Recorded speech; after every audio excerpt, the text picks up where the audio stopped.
All right, not sure where that recording paused, but we were just doing some back history on the top rating process. And so Brad Smart is the founder of this program. Jeff Smart is his son. Jeff Smart wrote the book Who. And the methodologies are very similar. They have some distinctions, some differences. I actually recommend reading Who or starting with the book Who because it's very like pragmatic, like this is what to do and this is the reason why. Or Dr. Brad Smart, God bless his soul, his book is just a ton of really amazing, successful case studies, but it'll put you to sleep. Right? It's like that thick, right? So I would say Who is like a great place to implement from. And if you really want more of understanding and examples and things of sort, you can go back and I would actually just listen to the audiobook. I don't know if I'd read it. It's so freaking thick. But does that answer your question? Yeah. I've read Who a couple times, so that makes sense. Perfect, great. Okay, so that's the background, right? So here's like the big picture as far as steps go for those people who just like clear steps, right? The first step is actually creating a scorecard or a job scorecard, and I'll give an example of that here in a moment. And the purpose is to, and also, from a process perspective, it's good to have, depending on where you're at in your business, typically you'll have one person designated to manage the process, call them your hiring manager, and that person will bring in other key players into the process at certain steps.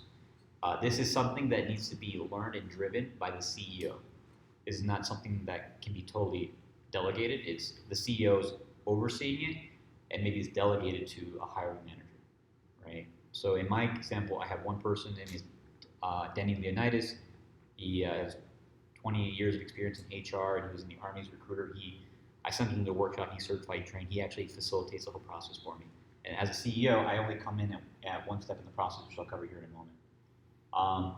So step one, scorecard, also choose the interviewers, choose who are the people that are going to actually run the interview process, and you'll choose interview questions, and I'll get to that in a moment. But my point here is you're going to start out with the scorecard. I'll go back and give you guys an example. People involved, the recruiter, if there was a recruiter, the hiring manager, like I designated, and a top rating professional. So this could be the same person. Top rating professional is somebody that is certified in this process, right? This could be whoever is in your company that's responsible, but you want to have, if it's not the same person, I mean, you do want to have somebody who knows this process and then somebody can kind of tag along. Okay, so that's a scorecard, right? Then you're going to have a snapshot, and I'm going to show this on my computer when we're done here. This is really cool software that I recommend. It's called Top Grading Online, like Tools, and you can upload your scorecard into the software, and you can post a link wherever, online or through email. And instead of having to sort and sift through resumes, which we all know, career coaches and what have you teach people to embellish on resumes. Instead of having to look at all different formats and the hell's this and all that, there's actually an online form that they can fill out that'll standardize the information that you're looking at. And it'll show you like their whole career history. You can program it to show you the whole career history or just like their most recent positions that are most relevant, but it'll actually give you this snapshot that within 30 seconds, you can see a couple of trends and you can say, this is somebody that we want to put in our interview process, if we actually want to pick up the phone, or this person's clearly kicking the tire, and you don't even have to waste the 10 minutes, 30 minutes, hour of your life trying to read the resume. So the clients will, or the prospects will fill that out first. Instead of sending you a resume, we have a form, we collect information, but it was like, also fill this out. Yeah, and they can attach the resume too. Okay. Right, but that way you have a really standardized way. Like you're gonna have 100 people apply. You know, you don't have to go through 100 resumes. You can literally take 30 seconds and each one, yes, no, yes, no, yes, no, yes, no, yes, no. Like, I'll give an example. When we implemented this process at scale, we needed to make, I think it was like one or two hires for a sales position a few years ago. We wanted to have really great people. We put out an email. We had over 100 people apply. And we just followed this process verbatim to the T. And within about 4 weeks, we had our number one and number two. We hired them. And within 4 weeks of hire, they both generated 6 figures of business for the business. That's how effective this process was. And it wasn't it was super efficient use of time. Like we weren't sorting through hundreds and hundreds of resumes and all this other crap. Like it produced the result. Yes, it took 4 weeks, but that result was worth it, right? So, okay, Pre-screening snapshot, and resume screen, right? So we talked about the little tool. TOR, what does that stand for? It stands for threat of the reference check. This is really important in the whole process, is that you're letting people know up front, hey, the languaging, when we speak to your former employers and managers, what do you think they're going to say about you, right? When, because we're letting them know up front that we will do reference checks, and most importantly, we will select them. We're not going to let them arrange their own reference checks with their friends and family members. Like, you go through their whole career history, you're going to select anywhere between 2 to 8 reference checks, right? So you let them know up front, what does that do? In your first conversation with them, people who have skeletons in the closet, they're going to say, this position might not be for me, right? Because they know you're going to dig. Does that make sense? So run the reference check up front. Phone screening interview. So this is the actual conversation you have with them. What I like to, and again, it's the recruiter hire managing and the candidate. So finally, we have a candidate on board. This can be it could be as short as 15 minutes, but typically I call it 30 to 60 at the very most, depending on how many questions you want to ask here. But essentially, this is your first interaction with the candidate. You want to sell the candidate on the opportunity to work with you, and you want to narrow the pool with knockout questions, technical questions, experience questions, etc. The key thing here is this is your opportunity, if they haven't already read it on the job description, to go through the position scorecard with them and go, hey, this is the position you're applying for, this is what the standards are, and this is how you can meet those standards. Right? There's two key things in the position scorecard. There's accountabilities and basically KPIs. Like, how do you know you've met that? How do you know you've won at that accountability, whatever that is? And then there's competencies, which I'll talk about here in more depth. But there's 52 different possible competencies. What you're looking for with competencies, you're looking for people who actually have skill, who have experience, and that'll come through with the competency questions and competency interview, which I'll talk about in a moment. So you get on the phone with the candidate, and basically your job is to scare them. Not literally scare them, but be very upfront, like, hey, this job, this company, this position, we have an A-player culture, and we won't settle for anything less than that. The standards are high, and the reward is great for those that can survive, right? Little fun trivial factors. There's an ad that was run over 100 years ago that was trying to recruit sailors for like going to sea and doing some merchant work. And this ad goes down as being one of the most effective recruiting ads ever. And it read something along the lines like, hey, we're looking to recruit sailors. You know, we will provide food and shelter. However, this will be extremely dangerous. You may not come back alive.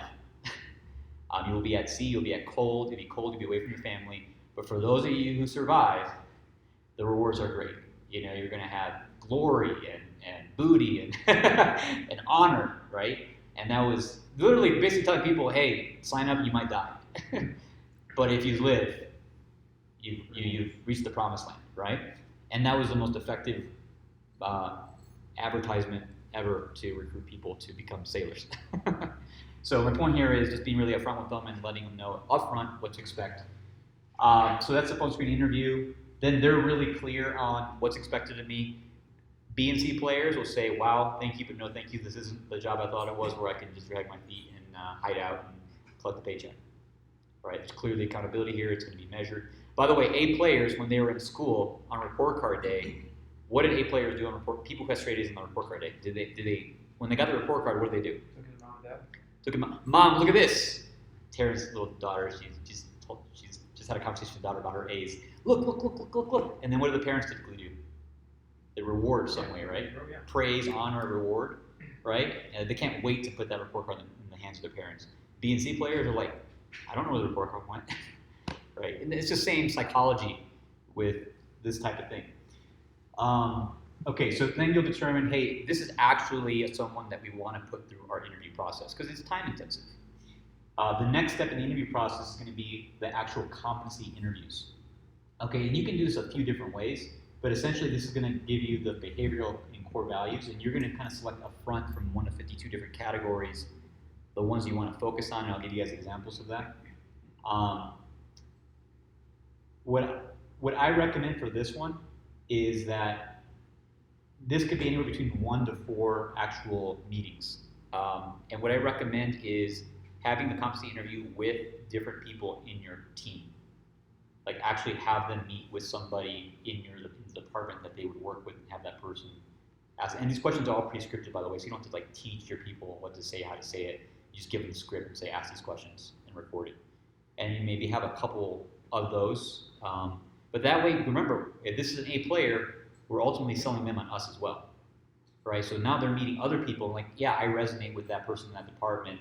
This could be potentially my direct report, so that the fact that they get to experience that ahead of time could go a long ways, right? So competency interviews anywhere between 1 to 4 interviews, typically with people that they would interact with essentially in your business. And I'll give you examples of that as well. Competency interviews will typically last anywhere between 30 minutes to maybe 90 minutes, 60 to 90 minutes, depending on how many questions you're asking and the level of competencies. Obviously, entry levels may have less than managerial positions or CEO position or something like that. Assuming this gets done and they meet these criteria up to this point, then you have what's called the tandem top grading interview. So the tandem is a 2-on-1. This is where the CEO actually sits in on the interview. So ideally, by this point, everything's been facilitated by your hiring manager, maybe a top grading professional. And now you as a CEO, you show up and you've gotten the notes from all these interviews. You have the snapshot, you have the recordings, all this stuff. And then you sit in, and it's a 2-on-1. And then, ideally, you still have the manager facilitate the interview, but this is where you actually sit down and take notes on the candidate. Because if they've gotten this far, they're probably serious and probably worth your time, right? The top grading interview is really cool in that it actually takes them through their entire career history from high school all the way up to present day. You kind of move pretty quickly with the early career history, and the reason why you go so far back is it helps them start to open up. People think fondly oftentimes of high school, the sports they played, the people that influenced them, and I'll give you guys examples of all the questions here. But you go back and you get a sense of their patterns, what's influenced them, who they work for, some of their accomplishments. We ask the same questions over and over again to get a sense for what are their failures, like who will actually own up to the mistakes they've made. I always look for people who say, yeah, I made a mistake there, I made a mistake there, this is what I would do differently, so when they come to you, they'll actually take responsibility, right? And you also start to see the patterns around their past managers. The way they describe their past employers is the way they're going to describe you, period. Oh, that person was an asshole, they didn't understand me, whatever, they didn't let me do my job, and then the next person, same thing, the next person's like, okay, what's the common denominator here, right? So it's a series of questions that'll help you discover patterns about their behavior. This one will go anywhere between 60 minutes to 3 hours, depending on the level. Which one are you pointing at? 5 or 6? The top rating, number 5. Oh, sorry, you're right. Thank you, Taryn. You kind of were talking about both of them. Yeah, you're right. I'm so sorry. So this is the review, right? So we got up to here. Then the CEO looks at the snapshot and look at the full career history form. And the reason this is also here is because potentially you may have had the candidate only share maybe their 2 most recent positions up to this point. But then when you get here, before they meet the CEO, they have to actually go back and complete, if they haven't already, they have to complete the full career history form. So they have to actually document every single job or business that they've held from high school to present day. So you actually have that for the top grading CEO. You're completing education, career history, for the screening and interviewing preparation with the thread of the reference check. Okay, so then you're in the actual top grading review, which I described anywhere between 60 minutes to 3 hours, depending on the position, gaining in-depth understanding of 1 to 3, final candidates' ability to deliver results and fit their culture. Analyze the data, right? The next step. I can go more in depth on this. Basically, now that you've sat in on the interview, you have the patterns. You sit with your top grading professional, you compare notes, and you say, hey, what are the patterns that we're seeing here? Do we think they're going to be a fit? And then the next step is going to be reference calls. Here's the tendency. The tendency is you've gone so far, you invested so much time and energy, you just sat in on this guy, interviewed for 2 hours, you're like, oh, yeah, they're in, they're the one. And the tendency, and we needed this hire a week ago or 2 weeks ago. Like, shit, like I got too much on my plate, just need to get rid of it. The tendency is going to be to want to shortcut the reference calls. I've done that before, and it's never worked in my favor. The reference calls, they recommend you between 2 to 8 reference calls, depending on the position, and you'll select based on the career history. Now, the reference calls are really cool because not only does it help you verify all the information that they described, right? it actually asks really cool questions like, hey, would you rehire this person? Every single person that we've hired that has been a home run, all of their references were like, absolutely would rehire in a heartbeat. You are so freaking lucky that they're applying to work with you. That's the answer I'm looking for. Another question is, hey, what would be your best advice on how we might manage this person? There is no better advice you could get but by the person that just managed them. And then you start to see the patterns, right? And there's other questions in there as well. Another one is good fit indicators, like, hey, based on the description of the job, what do you believe are a good fit indicators or bad fit indicators based on your experience with this person, right? I remember one specific example where I did the reference checks, but I didn't listen to them. I was hiring someone that was going to be an appointment setter for a salesperson, and she had been an appointment setter for Tony Robbins' organization. And I talked to the salesperson that she supported, and he was very clear, like, hey, she's really excited up front, but she gets distracted, and like, good luck. Like, would you rehire her? He's like, honestly, no, I would not. But she's a great human being. She's fun to be with, but no, I wouldn't rehire her for that position. And what did I say? I said, I'm a good coach. I'm a good leader. I can train this. I can change this person. And, put in whatever it was, 10 or 15 hours hiring and training this person, and off to a good start the first 2 weeks. And then 2 weeks later, like, I'm off on a vacation. I'm not excited anymore for this. Fuck.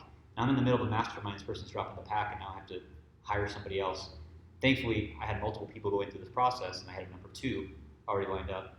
But like, that's what I got for just not trusting and listening to that reference check. Like, and almost every time, almost all the reference checks that were done have proven to be true, the patterns. And then ultimately the offer, right? This is the 4th S, the selling portion. So once you have all of this information on a human being, and you know exactly what they want. By the way, part of the top grade interview, the end, this is actually where I typically step in. Now, personally, I typically let the hiring manager run the entire process until the very end, where we talk about the candidate's plans and goals for the future. I love digging in and just be like, okay, tell me what you love to do. What's your dream job? What does the perfect position look like for you? What are your strengths? What are your weaknesses? And I like to dig in and understand what they want in an ideal world. So when I come back here in the offer, I got everything I need to actually enroll this person to be, like, inspire this person to want to be in that position. And it really does matter. Like, A players have multiple options. I'll give you a great example. Matt, the guy that you referred, when we were talking to him through this process, we discovered that he was talking to like 3 other companies. And we also discovered all of the hurts, habits, and hangups he's dealing with in his current situation. And we're doing reference calls, and I talked to his CEO, and I have a sense for where things are at. And there's clearly some issues that are going on in his current position, and we're not quite sure if we're going to make an offer yet because there's something that's happening that we don't quite understand yet with his current manager. And but we would not have been able to see that unless we took this whole process. He's a great guy, but there's just something that is not quite adding up yet. Like, we need more information. So I'm not going to move past this until like we really are clear on basically doing a 360 reference on his current employment. We just want to make sure that we're not doing anything that's out of integrity for him or for his company. Okay, so offer, right? And I recommend, there's a lot of things you can do in the offer depending, thankfully you guys run virtual businesses, most of us run virtual businesses, so we don't have to sell somebody on relocating, moving to a new place, but typically it's along the lines of compensation and benefits and things of the sort. I would really listen for what it is that they want in their ideal situation. It's typically a combination of compensation and something else. The number one reason people work for anyone is appreciation for a job well done. Most managers think it's for compensation. It's actually appreciation and recognition. And I can give you guys a list of the comparison between what managers think it is versus what they actually say it is. But again, it's just really important to actually know what is their motivating factors that drive them, and then making an offer based off of that. A couple things I'll say on offer. This is something I've learned from Keith Cunningham, is that I never want to make money the reason that they decide to work or not work. Like, whatever they think is fair, maybe go slightly above that. So it's never like, what we don't want to do from the very beginning is they say they want something, and then we try to pull back and try to be like, negotiate, because then we're starting off on the wrong foot. We're starting off like a plus or minus relationship, an adversarial relationship, versus like, is that what you want? I made your dream come true, plus look at the surprise bonus I'm giving you. Like, that's what you can expect in this company. We look out for you. We are a sports team, maybe not a family, but we're a team, and we set you up to win. You said don't make money the reason. that they don't work for you. Got it. Yeah. So it's like whatever they ask, and it's okay to say no, but like if you're not going to hire them, but I just wouldn't me personally try to negotiate. What I do sometimes is I try to help them understand the situation. I'm like, hey, look, this is the business, this is the industry, this is the offerings, these are the margins. Like my belief, and I'll tell them this, my belief is negotiation is when two parties are coming together to solve a problem together. Like I'm just going to give you everything I know and help me solve this problem, right? And then I also believe that when people have an understanding of the situation, if they're good character people, they'll naturally come to a conclusion of what they believe to be fair, right? And then like to do something a little bit beyond what they believe to be fair. Scott talked about the 3 different types of compensations. Basically, there's what they expect. There's like bonuses, and then there's like jackpots, like the surprise compensations. I'm a big believer in like the jackpot type model. Oh, speaking of Scott, we're just talking about compensations and the jackpots. Here's another thing, and I learned this from a book. Gosh dang it! I think Zappos. There's the story of Zappos. Yeah. I forgot the title of that book. Like something happiness. Oh, yeah. You guys know what I'm referring to, though. The case study Zappos. One of the things that they do is on the offer piece. They got this far. They actually say, hey, we will actually pay you $3,000 to walk away right now, or whatever, like a month's salary or 2 months' salary to walk away right now. It's 4K. Is it 4K exactly? Yeah. Okay. 1,000 to leave after 2 weeks. 2 weeks before it's training. Yeah, perfect. Halfway through. Yeah, so I was a little bit nervous about trying this. My last hire, I just tried this because like shit, I did all this work, and then I'm gonna lose money. And the hire was like, hell no, I will not take that money. They're like, I want to be part of this team. I want to be part of this culture. Like, this is where I belong. This is my mission. I'm like, that's what I was hoping for. And she hit the ground running, and in her first 30 days, she totally crushed it. And she's quickly number one. By the way, she was being recruited by so many companies. She was number one in sales for like a decade in her company. And she sold for the right reason. She was very heart-centered, and she couldn't stand like bullshit, like manipulation selling. So she really appreciated the values. But I was nervous as shit, like to offer that, because I felt like I was going to lose a bunch of money, but it worked.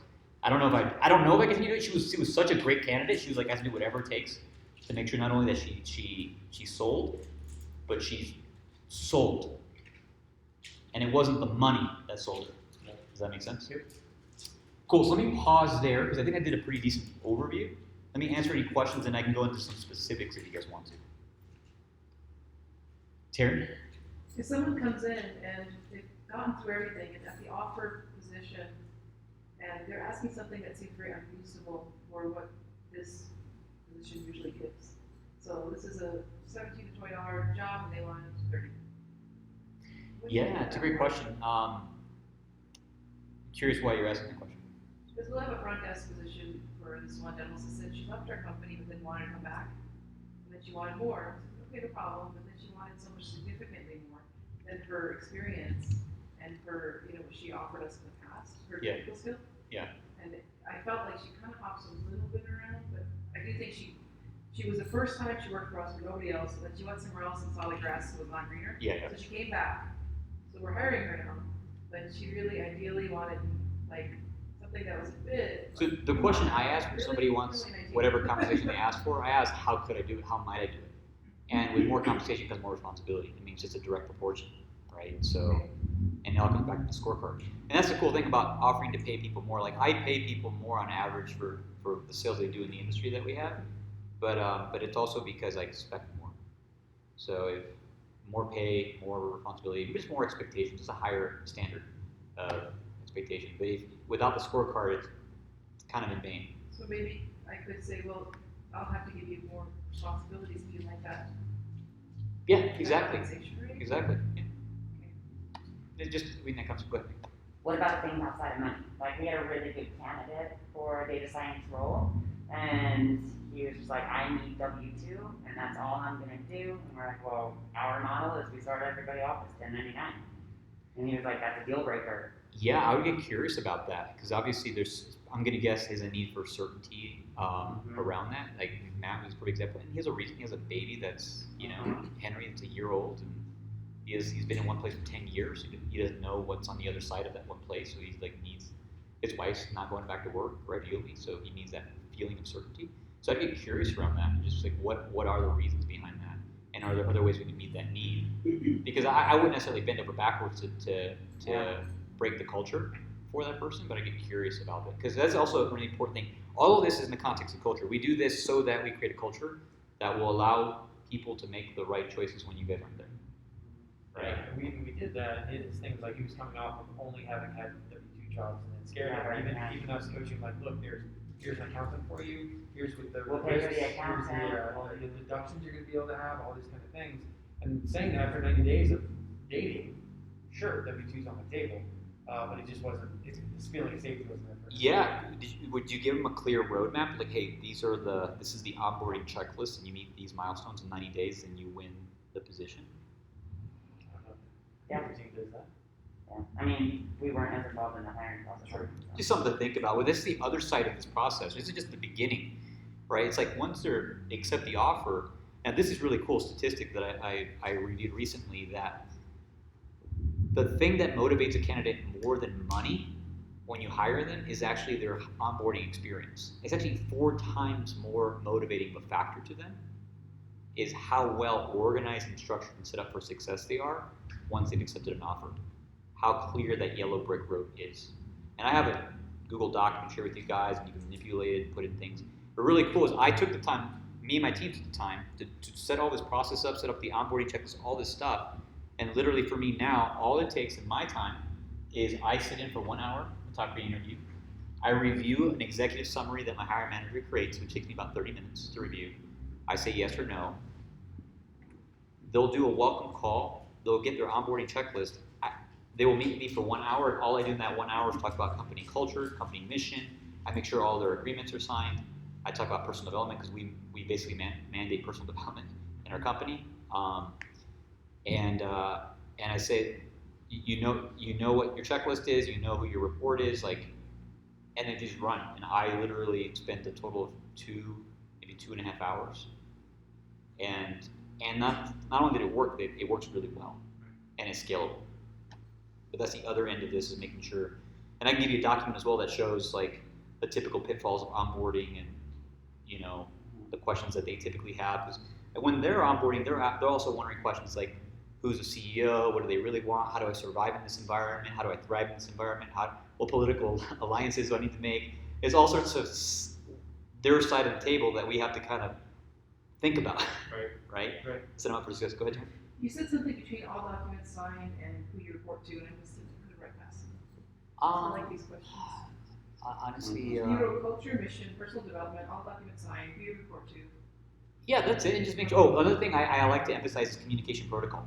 So as a CEO, I say, hey, I have an open door policy. I love this team, and I want to contribute to everybody as much as possible. And what I expect is if you have a problem, that you follow this protocol, which is, hey, give me the situation. I'm not going to call it a problem. I want to give a situation with the facts. Give me 3 possible solutions, and tell me the one you think is best and the reason why. You Slack me that, email it to me. You can walk in anytime, or we schedule a time, but like open door totally. And I find that A players, they're like figuring out what's not working. They're writing a quick message. They're jumping on my calendar. They're talking through it, and I say, okay, what do you need? I need this and this. Okay, you got this and this, and they go and they fix it, and they troubleshoot, but they do it in an intelligent way instead of saying, hey, this isn't working. Complain. This fire, that fire. And literally, I have even my direct people that report directly to me. They call me, and I hit no on the phone call. I say, please send me proper communication protocol in Slack, and then I want to speak to you this evening. Not handling it right then and there. Yeah, because I want them to slow down and think, and typically when people slow down and think, they solve their own problems. As much as I love them, but they also know that I'm not disrespecting them. They actually know that I want to help them, but this is the way I help them, and also the way I respect myself, right? And just set that expectation. Cool. Oh, David, go ahead. Will you modify this process if you're looking for part-time work with potential to become full-time? Yeah, great question. Thanks, buddy. Yeah, you gotta do. Push the stop, and then Okay. leave it here, and I'll get it later. Okay, sounds good. Modify the process for part-time. Actually, most of our salespeople I would call part-time. We're kind of seasonal or ebb and flow, with depending on opportunity and lead flow. So it's funny because in the book Top Grading, or was it, I forget which one it was, but they gave they made the statement that says you need to top grade everybody in your life, including your babysitter. And he told the story that they hired a babysitter one day and they went on a date and they came back and their child was like on the curb about to cross the street and they went inside the babysitter was watching TV with their boyfriend. Like you got to follow this process for everybody that you're hiring. And obviously, it probably wasn't as rigorous for the babysitter, I imagine, but you want to follow some semblance of like setting the expectations and outcomes and all that stuff for any position, even if it's a $10 an hour thing. And the cool thing is that it's a lot of work up front. Scott said earlier today, hire slowly so that you don't have to fire down the road. Yeah, it's like it's a lot of work for a part-time person that's doing 10 hours a week. I would do it. I do it for everybody. I don't care. I'll pay the money and the time and the energy to do this up front because I just know the impacts in the back end. I do not want to be working with people who are gonna poison our culture. Culture first. Great question. Thank you, David. Have any other questions? Cool. Any specific examples that you guys are looking for? No, I'm just thinking because right now, I have a lot of back office stuff that I would love to offload to someone. Yeah. But it's not so much that I can actually hire someone to do full time. Yeah. But in the future, if I do get busy, then I will have more work to offload. Yeah. Yeah, I mean, it all starts with the scorecard. Just define the work that you do need to have done now. And here's the cool thing about having the scorecard. We talked about sourcing, but I actually didn't hit on it deeply. Sourcing, the best way to find A players is to keep a virtual bench yourself, people that could potentially fill that position, and a list of people that are connectors, people that know people that can fill that position. And actually having a ritual and a habit of like meeting with people, whether it's once a week or once a month or whatever, you have your list of, man, I would like to work with this person at some point in the future. They're on my list, even if it's a phone call, whatever it is, or a connector. And so when the time is right, when you're ready to hire, all there is to do is you take your scorecard and you call, hey, Taryn, I'm looking for somebody. Who do you know that can do this, can meet these outcomes? Boom, boom, boom, boom, boom. It's like asking for a date, right? If you can describe the type of mate that you're looking for, like, hey, I'm looking for a brunette who's under the age of 30, who has a bachelor's degree, who's into personal development, and I go to Taryn, she's like, oh, I think I know somebody. But I say, Taryn, I'm looking for a woman. Right? It makes it so much more difficult, right? It's like, oh, I don't know. And maybe you'll make a recommendation based on how you know me, but there's assumptions that happen. So I'd say even if it's just a few simple things, that's going to help you also find the person too when you ask for that referral. Great question. Yeah, top grade your babysitter. Any other? Scott or Elliot, any questions? I haven't seen it, just come up, so I haven't seen enough to have questions. Okay, sure. But if you look, Brad Smart actually hired him to contribute to the first business masters. So he was one of the 19 speakers I brought in to love this process. Oh, very cool. Yeah. You guys want any other specific examples or any other questions? It's all I know. When was the tandem interview? Because you were kind of your hand was around 5 or 6, and I got a little confused. The tandem interview is the top grade interview, It's number the top 6. grade 6. Yeah, it's tandem. Like I recommend 2-on-1. So basically, one person is leading it, the other person is just taking notes, and then you can switch. Okay. Yeah, it's just more effective that way. Yeah. Because then you have them do the competency interviews with 1 to 4 it says each are college. Yeah. So before that, ideally, you have them meet with people in the department, basically that they work with, so they get a sense for who they might be working with. And you can see how they play with your people. Yeah. You know, it kind of gives you a preview of I'm them. doing that kind of opposite, where first we do the top grade interview, myself and my office manager. Yeah. And then part of the technical skill review is to see how they work with everybody and pay them for that day. And then we watch them in the environment that we have in the office. Okay, Kind of interesting. Switch. It sounds like you're trying to catch them doing something. No, we just kind of thank them for a day to actually let them work and see their technical skills. And Okay, interesting. it's kind of a competency interview, but we first interview them at length, and then the final thing is the competency to see their technical skill, and then Yeah. we make the offer. So I guess it just Yeah. pay them to really do a long. I just be cautious about that. I would say, once you start putting them on payroll, you basically have Well, they're not on payroll. It's a single day. Okay. Because see, the reason why I say that is to let them handle money or even poison the culture a little bit by talking, and you want to see them in action, kind of, before you let them just be hired. I don't want to have them work a single day to see that. The thing about that though is that people can put on a really good poker face for one day. Yeah, but that's where your reference checks and all that. That's true, but it's saying I wouldn't count that as a competency interview because competency interviews are actually going to ask questions that help you find patterns based on their past experience. Anyone can act really a certain way for one day. But I'm not saying it's not a relevant thing, but I wouldn't just skip this because you think you're doing it in a different way. I would recommend do it the way it's designed, and then maybe do that as well if you want to. That's what I'm thinking. But this will give you just other information. Like what I could say was really our competency would be after, like, number 6. Yeah. We could have add a day of like them working. Honestly, I wouldn't do any of that until you've completed the references. Okay. I would do it at the very end, references have been completed, Yeah. and then maybe, and even that, I would say here's an offer contingent upon passing this, probationary assessment. That's what I would frame it. I would say, go through the process, and we're going to extend an offer with you pending you passing this probationary, whatever the thing is. Because the reason I'm applying this to the 6 conversations I told you about. Yeah. The first one's relatedness, second one's creative possibility, third one's opportunity, 4 is action, 5 breakdown, 6 is completion.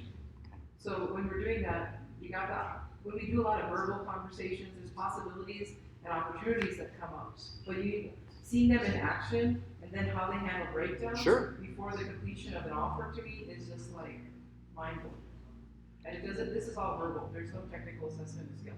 There's no action. Watching them in action. And you're just going off a reference check. And Yeah, I know they're good. I get that. All I can say is this process works. Yeah. No, it does. That's it. It works, and I'd like to add more. Sure. I mean, you can bake cookies, but if you change the recipe, you may not get the same cookie every time. That's what I would recommend is if you're going to do something like that, you do it as basically a probation period, whatever that thing is, or probationary assessment. Yeah, I think you have a lot of weight on the reference checks, and I've had a lot of challenges with good reference checks with a lot of information, getting a lot of information. Even if they set up the reference check. No, you don't have them set up the reference checks. In top ratings, they had the candidates set up the reference check. Well, you select them. Yes. You select them. They don't set Correct. them. Yeah. Correct. And they've set it up. Yeah. You have it, but even then in dentistry, I'm telling you, it's been a challenge for them to tell me much. They're just like, all we'll say is we can rehire or not. They don't want to talk more. And it's still. Oh, got it. So the reference themselves have not been forthcoming with you. Yeah, even if I tell them it's the ones I want. Yeah, interesting. So it's been challenging to get more information. Interesting. There's not a background relatedness, so there's still that conversation. Interesting. I'd be curious to listen to a recording if you have one of the reference check. I can give you some feedback on it. If you have one, I'm just saying that's just interesting I can't think of it. because we've done reference checks with people from all over the place, and yeah, don't get me wrong. Sometimes it's a little challenging than others, but we just follow the process and we still get the outcome. And I think it might be because some of the candidates are young, so they might have only 2 to 4 offices they worked at. Sure. And then we finally get hold of like 2 out of the 4. Yeah. And then there's 1 out of the 2 that don't really say much, and the 1 says something. Yeah. So maybe it's like not having a lot of people to pull from. Yeah. They only have a few years experience, these young girls in dental assistants. Yeah. And that's where I need it the most, because dental assistants, it's challenging a little bit. That lower pay scale. I can appreciate that. Yeah. And the cool thing about doing this process too is that sometimes you'll find people that you may want to speak with that aren't employers.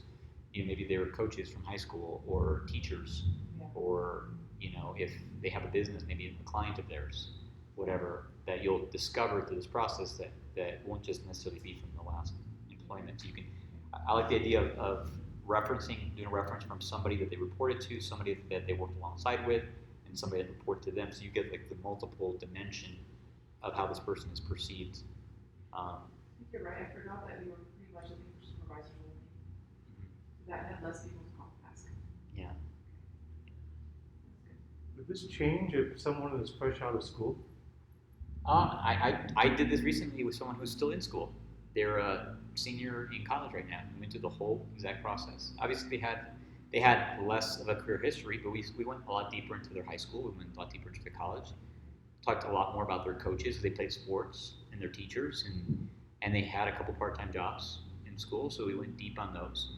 we still found the patterns. That's the thing. It's the process will give you the patterns, regardless of how much work history they have. You'll see the patterns, and you'll be able to make a So you look informed for the decision. coaches, but not necessarily professors or whatever. We didn't talk to any teachers, just people that. Because Because I could call it the teacher. teachers don't know anything about Yeah, it. the teachers don't typically.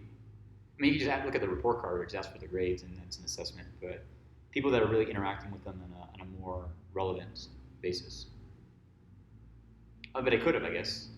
There's not an issue with that. I could have, if they had a teacher and there's like, this teacher changed my life, and Because I'm just imagining if I wanted to hire another investment advisor who's fresh out of school, never did sports, and probably if they never had a job before, and all they had was a report card and teacher references.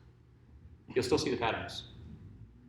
You'll still see the pattern, and you'll get a sense for what they want in the future. Again, the goal here is if someone that's talented, you're going to need to go through this process essentially so you can really sell them, enroll them in working with you, and really showing up.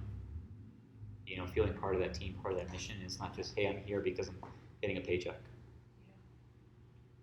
And here's the thing: most people report when they go through this process that it's been, at least the people that get through it, they report that yes, it's been extensive and thorough, but it's been one of the most rewarding experiences they've had when they've been accepted. They feel like a sense of like, I won. You know, I've been accepted. I went through something. Scott was talking about that indoctrination, that boot camp, or whatever that thing is that helps people form that identity. Like on my team, people just they own the identity that I am a player, I'm a rock star because I went through this process and because I'm on this team. Like they just believe that. It's just a belief that they have, and their actions are correlated with their beliefs. Thanks. Yeah, you're welcome. I can give you guys specific Yeah. examples and scorecards and all stuff if you guys want them. But Yeah, that would be really helpful. yeah, just let me know. It's hard to read every time I try to read it again. It's so long. I just need examples of all these Yeah, scorecards, I like how you just kind of put it together. questions. Thank you. Yeah. All right, thanks. Yeah, you're welcome. Quick feedback. What did you find most valuable? You gotta go first, David. What did you find most helpful, most Well, I valuable? just like to have a lattice work on a skeleton. Yeah. The process. Otherwise, I have no process. So, you know, whatever's on skeleton, then you can flesh it out. Perfect. So the skeleton was helpful, just having the process in one place. I mean, knowing that there's a system that I can. Yeah, especially since I'm still about 6 months away from actually hiring someone, and I'm not at that revenue level yet. But it's nice to actually have this kind of outline to actually know the first time around what to look for in somebody instead of like, hey, I like you, you might be able to do this job.